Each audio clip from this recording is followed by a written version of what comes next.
first and foremost for me that I think about as I head into an upgrade project is to make sure that you have a project plan. And it should be a very detailed project plan. At least for me, in my experience, the more detailed and the more steps that you have, the better. The other thing that I would tell you about starting your upgrade is typically you have a date in which you're wanting to go live by, and you try to back into that date. And I know that that is oftentimes just the way things really, the way things work. But what I would tell you is that it is good to look at all of the tasks that you have and to try to base that date based on the amount of work that you have ahead of you. And so there's things that we'll be talking about throughout this presentation that, after you put your 2012 code through the code upgrade tool in LCS, that'll give you a good idea of the amount of work ahead of you, which will help you as you try to figure out what that plan is. The other thing that I will tell you is that you should plan to have buffer in that project plan. And how much buffer you have really depends on the size of your project. So I would say any project should have at least 1 week of buffer for something to go wrong. I was thinking about it this morning, actually. I was like, I don't know if I've had any major version upgrades where there wasn't something unexpected that came up or some issue that we ran into that we had to work through. And so I always recommend that you have at least 1 week of buffer for that, something to go wrong. If it's a larger project, if you have a lot of code to be upgrading or you have a lot of ISVs, you will need more than 1 week of buffer because there are going to be unexpected things that come up. So make sure you get that in your plan. Also, before you start the upgrade, you want to make sure that if you have any ISVs, that you've reached out to them and that you have gotten their code. There are a few steps that you can do without their code, but in order to proceed with a code upgrade, you need their D365 version of the code. And that means you need to have decided which version you're going to go with and get that code from them. So I often tell people start early because sometimes it takes you longer than you think it should to get that code from your ISVs. Another part is to evaluate your customizations and eliminate things that are no longer needed. And when you go through what's called the upgrade analyzer, which is a tool that Microsoft has, one of the things that it helps you with is looking at like what are some of the deprecated features, and you can also look at what areas am I using, do I need to continue using those areas. And the last thing that I would say here from this slide is to implement a code freeze on your current version. And you don't actually have to, before you get started, you don't have to have that code freeze. But what we want to make sure is that people understand that it really is ideal if you do a code freeze, meaning we're not pushing any more code into 2012. And David and I both understand what that means, and that there's a lot of pushback on that particular item.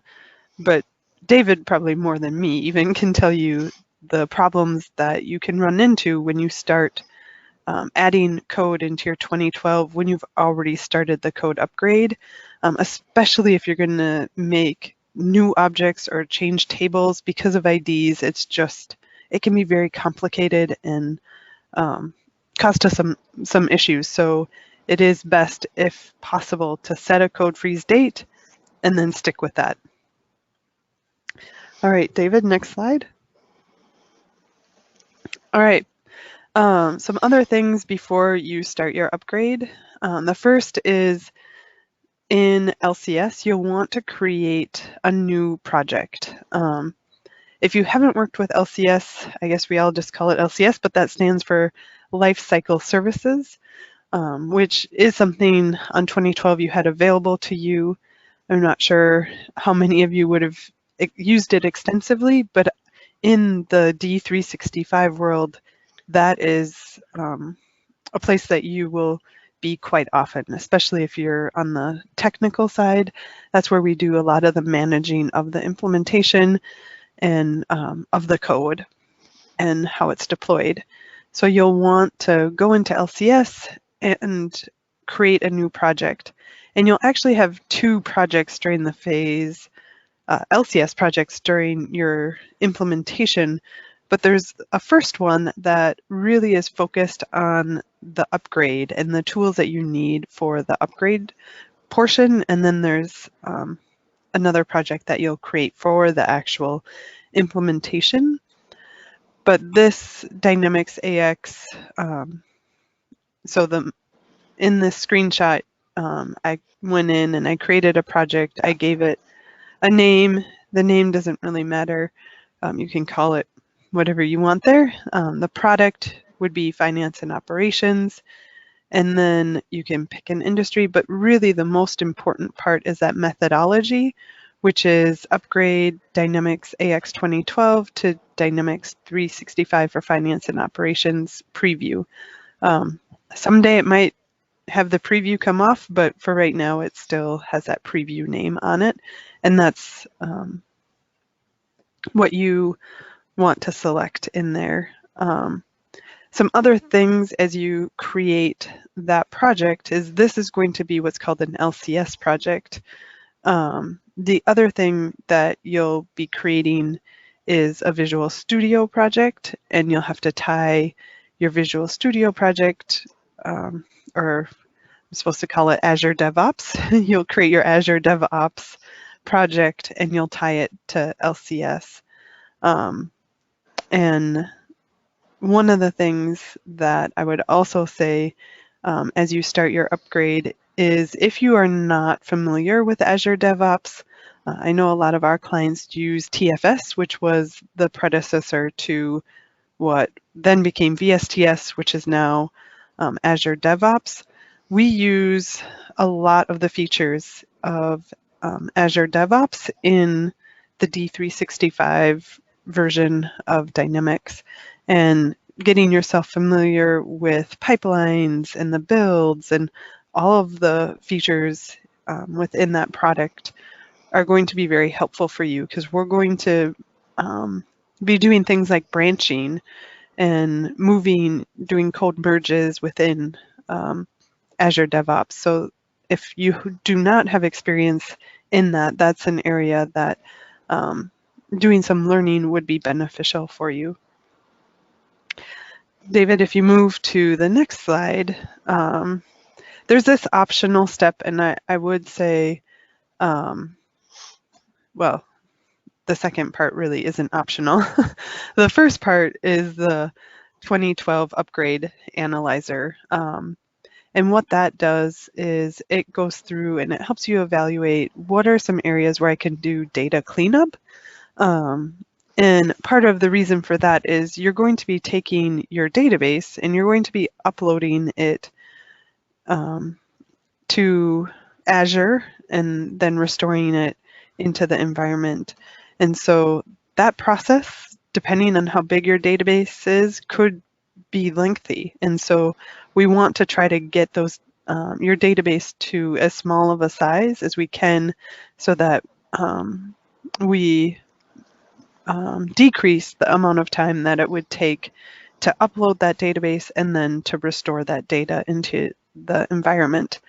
And in the data cleanup, there are things that if you're my client, you probably have already heard, or if you've been to other presentations where I talk about sysadmin, there's really some basic things that you can do, such as cleaning up your batch history and your AIF document log if you're using services. But there's other data cleanup related to actual,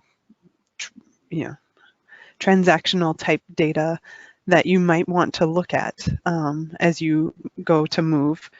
from 2012 to D365. There's some things that it'll look at as far as your SQL configuration to make sure that SQL is set up optimally. And then it will also look at what deprecated features you're using so that you can plan for how would I accommodate for those features as I move to the next version.